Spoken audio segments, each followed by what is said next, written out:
right, so let's jump into teaching. Since you started university, you've always shown that keen insight into teaching. What were your influences? Is it your family? Because if I do recall, you did say that your family, a good number of them are in the teaching profession. So did that reflect impact on your decision to become a teacher? I think it was quite a few things. Yes, the first one definitely is my mom being a teacher, and a great teacher in that as well. My sister also, my older sister Marita, she's also a teacher. She teaches English. So my mom teaches Armenian and Armenian history. My sister teaches English language. And I've always had that experience. A lot of students, high school or elementary school, they just see the teaching side, but I've always seen the behind the scenes, basically, that how a teacher goes from, but I've taught them, how can they make this mistake again, to, oh my god, this is going to be so exciting, they're going to love this. My mom doing small challenges, quiz that would really entertain them plus engage them in the subject, or the plays that she used to design. So I've always been somewhere in there. I would help her if I could as well. So that's a great influence, because from a young age, my mom was also my younger sister's teacher at some point, and I was I was the kind of the older daughter who would help around, so they always like me. I'm a great success with kids. I love them, they love me, so I've always had that great communication with a younger age. Plus, I think it's my general character.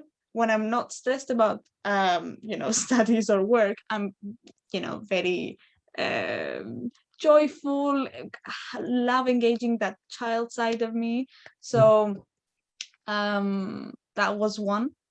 And then, as I told you earlier, in high school, I had a teacher who really inspired me, Mr. Theodosiou. He was the head of design and technology in the English school, the school that I used to go to. And he really showed me what a good teacher is, because up until then, I didn't know what it was to be taught properly design and technology, but by someone who's been in the industry and has that experience. I suddenly realized, oh my god, wow, you can teach students something that's in the book but make them understand it. Nowadays, trying to teach the machines, trying to teach milling machine just by looking into the book, if I were a student now, I would be suffering. I had a teacher who made that enjoyable. He helped me understand how to use a machine without ever having seen it. I came to Loughborough and I was like, oh, that's it. That's what it does. But I already knew everything about it because I had a great teacher who was in industry and he knew what to do. So I then kind of started realizing, all right, okay, there needs to be a change here. The teachers for design technology need to study something. There's courses now, which is teaching design and technology, which means that students are going from high school directly into just that course. So there's a huge gap there, because you're a teacher who's never had that experience in industry, trying to teach students about the industry. How can you do that without having ever been in there? So when I started realizing that through discussions with my high school teacher, I saw that side, and I saw that there's a great need there. And as I told you, the great love of the subject, great love of sharing my knowledge. I would stay at break time or after school, during the design technology club, and I would be helping the younger students, or even my classmates as well. So I've always had that sharing my knowledge need.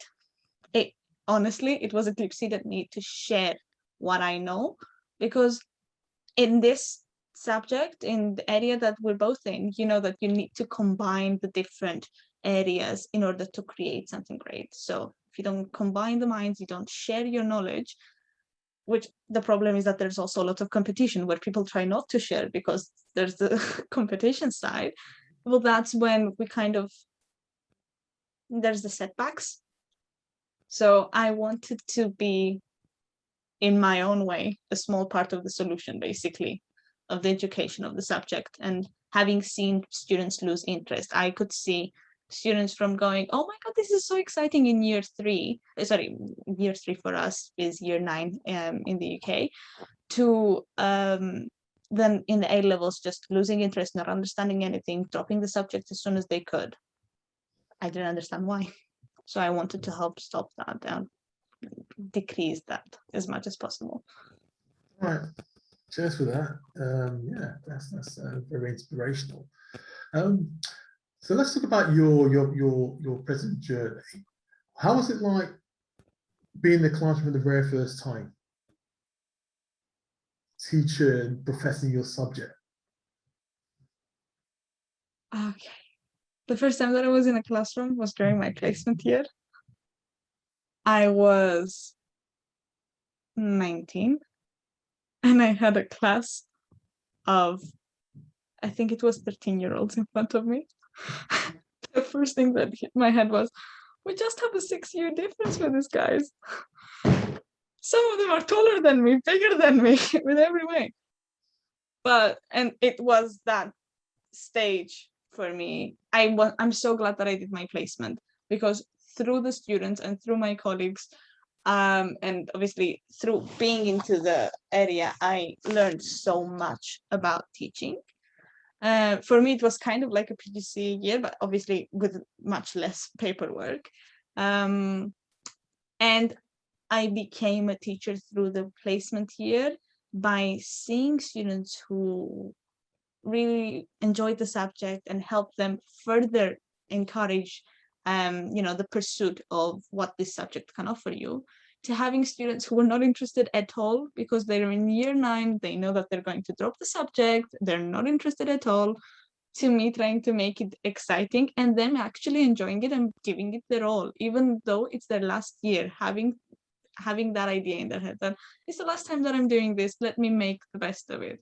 So after I went out of the shock of the difference of role, of the change of roles, me from becoming from the student just a teacher, it was really exciting, and that responsibility also hit me at the same time, as I said earlier, that all of a sudden you're responsible about the knowledge of a student. You know that there's a parent who is at home and feels reassured that you're in the classroom and you're giving your all to teach their child what they need to progress in this subject, or for a short period of time get as much as possible from this subject that could potentially help them later on in their life as well.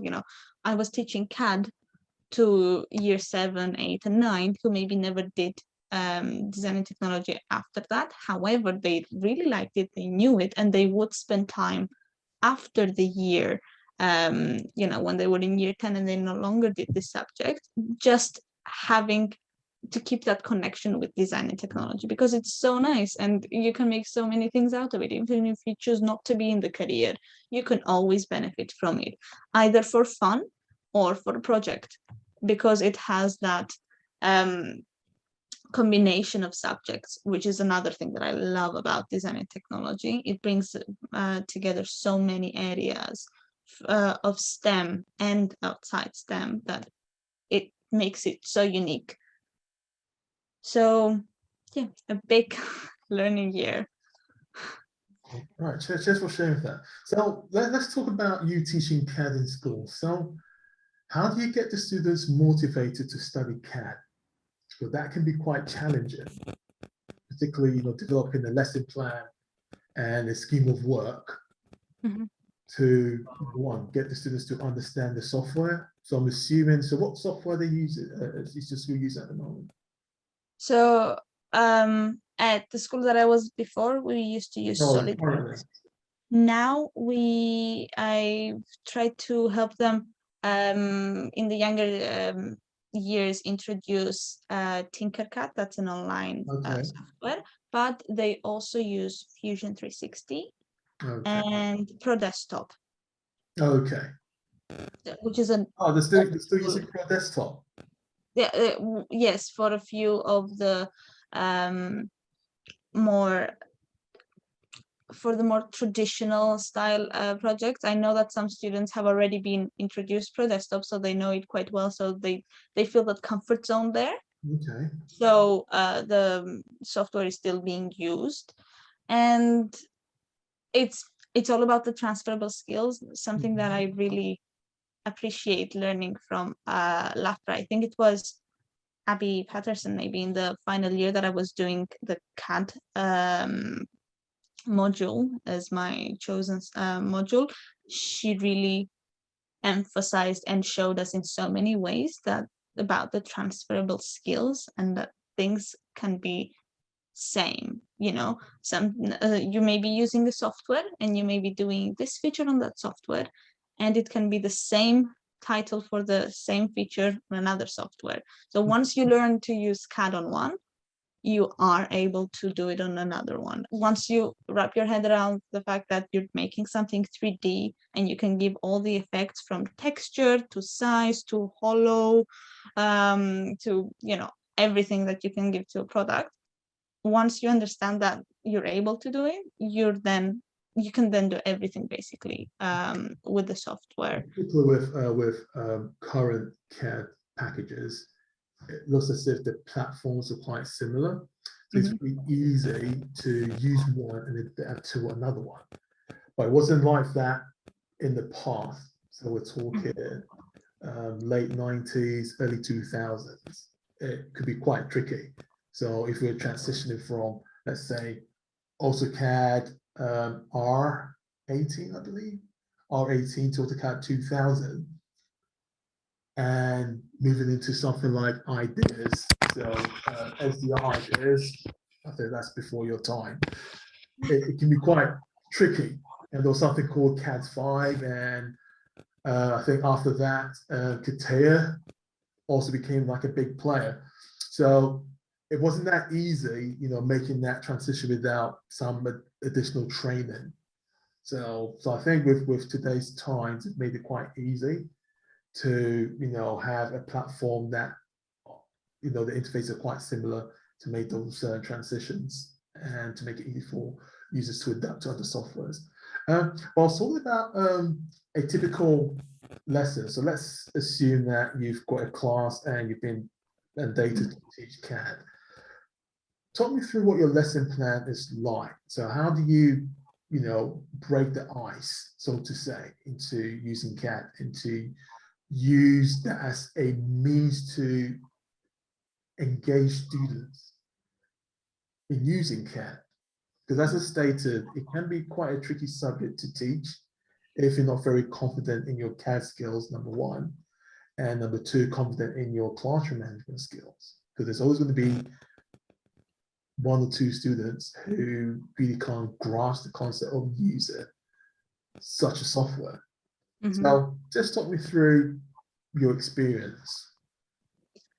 One thing that I found very helpful for everything that I teach is showing the students how what they're doing in class is similar to what someone major is doing in industry. So, and why we're doing it. That's the first thing. Their main question is, Miss, why are we doing this? They always ask that. It's their favorite question. Sometimes you're like, just because we have to, because it's been said. But they really love it when you show them a real reason why. So the first lesson that I did for CAD, well, it started as a discussion, what's CAD? And the first thing they look up on the board and they see the word CAD and like, CAD, what's CAD? It's quite fun to see that. And then when I tell them, we start guessing, oh, what could CAD be in this classroom? Look around you, what's a C? Then they see computer, they're like, okay, computer assisted design. It's actually computer aided design, very close, well done. What could CAM be? So when you introduce that as well, they kind of start making the connection and Laser cutters is one that we have in classroom, so it really helps having had that experience to teach them. What did you do in order to laser cut your design? So like, oh, we made it. How did you make it? Oh, through that thing, and we made the shapes and we put them together. Exactly. That making together, that putting the shapes together is called CAD, because you're designing something using the computer. Computer aided design. The computer is helping you do it. And then it's just like that mind blown stage. You're like, oh my God, they've already done this. It's really exciting for them to know that they've done it. Mhm. And then you show them 3D printing, which thankfully nowadays all of the students have, advantages of disadvantages of students or younger kids having so much contact with, tablets and phones and internet. One of the great advantages is that they see a lot of things that obviously definitely I hadn't seen. They come to class and they tell me about some software that they know, or even just making things on Minecraft, which is really popular nowadays, is a great solution for them to for a really helpful thing for a teacher.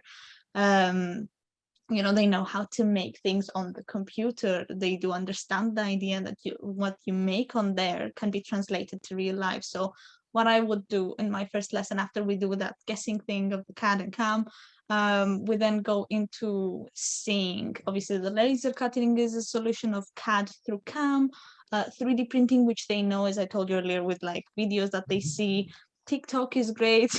Yeah, sure, it can be an educational thing as well. They do learn a lot of things about it, and they will have seen cool 3D printing, and I'm like, okay, how did that even happen? And then they start understanding that what they did for laser cutting is also done for creating something in 3D. We look more into industry, where they may have the diagram and the flowchart of how a robot arm was going to use different tools in order to create a metal object. And they see that full transition from something that we can do in class for fun to something that is really important to be very precise in industry. And they learn the different advantages of CAD as well. And then it's definitely a walkthrough where I show them the software. Tinkercad is one that is really useful for the younger years, which is much simpler just for them to understand. It's that first connection with the CAD world, and showing them step by step what this does, what we want to go to. So I've already created a design, and then I show them how we go step by step from this to that, so that they can learn everything. And then in the next project, they get to decide what they want to design, and having known those skills, they can transfer it to their own ideas and creating their own ideas. So it's always useful to show them why we're doing this, because if I don't show them, they're definitely going to ask it. And it's like students constantly doubt.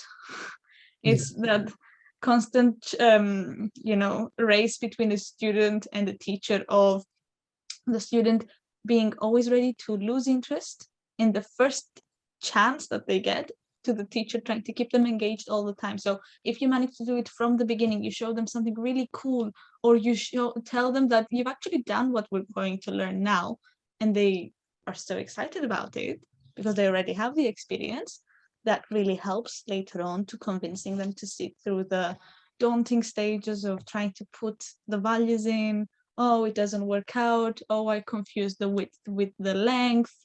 Them coming to that realization. But it's great to see them learning, basically. It's fun. Well, thank you for sharing. Thank you for sharing. Much appreciated.